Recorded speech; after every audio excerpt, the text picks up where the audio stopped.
في هذه اللحظات كريم الصبري يعطي انطلاقة أحداث الشوط الأول على يمين الشاشة.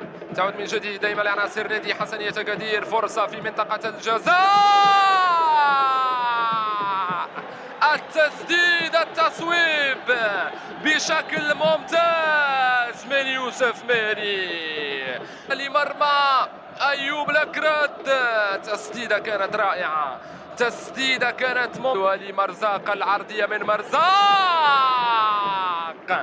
كانت فرصة سانحة للتسجيل لنادي حسنية أكادير. عبد العزيز قيدي، هنا اللقطة كان قريبا من الكرة، عبد العزيز كان قريبا من الكرة، قيدي من بورغيس، لكن كان التفوق لعبد العزيز قيدي في اللقطة الماضية. فرصة من جديد، محاولة الرد على الفرصة الماضية، التسديد، الرد يأتي مباشرة، جول جول جول جول جول جول.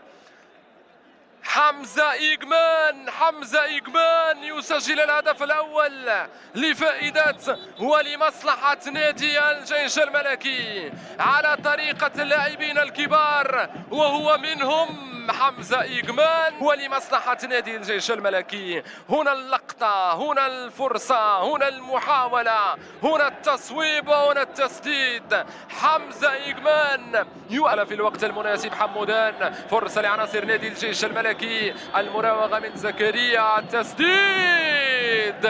تسديدة أكثر من ممتازة من فاتي زكريا الذي كان قريبا من التسجيل وكان قريبا من الوصول لمرمى الحارس المهدي الجرباوي على بعد سنتيمترات قليلة، وكان قريبا من الوصول لمرمى الحارس المهدي. الفرصة الأخيرة والمحاولة الأخيرة لنادي حسنية أكادير، التقدم متواصل والبحث متواصل، التمرير، بعد ذلك التصويب. وصلتك يا جونيور في الوقت المناسب بشكل رائع، قدمت له الهدية بشكل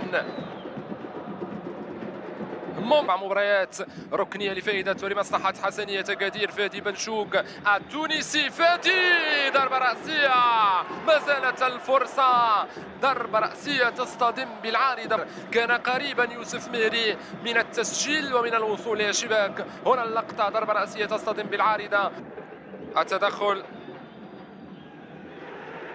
فرصة لعناصر نادي حسنية أكادير. يوسف ميري سيسدد، يصوب يوسف ميري، التدخل من الدفاع.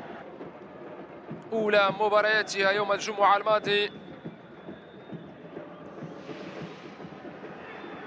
هنا فرصة لفائدة حسنية أكادير، جول جول جول جول جول جول لفائدة ولمصلحة نادي حسنية أكادير. عبد العزيز قيدي ينجح في التسجيل، قيدي يعدل النتيجة لنادي حسن. هنا اللقطة الماضية كان هناك خطأ فيها، تمرير من أيوب الأكراد، يستغل الخطأ، لم يرفض الهدية، ينجح عبد العزيز قيدي في تسجيل هدف التعادل لفائدته لمصلحة نادي حسنية أكادير.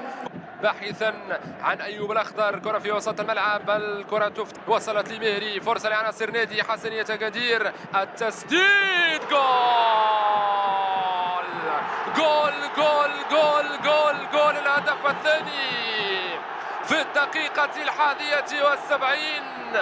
التونسي فادي بنشوق يسدد بطريقة رائعة مثالية لم يجد معها أيوب الأكرانشوق. هنا اللقطة، هنا المحاولة، هنا الفرصة، وصلت الكرة لمهري، بعد ذلك للتونسي فادي بنشوق بالقدم اليسرى، يضع الكرة في الشباك ويسجل الهدف الثاني لفائدة ولمصلحة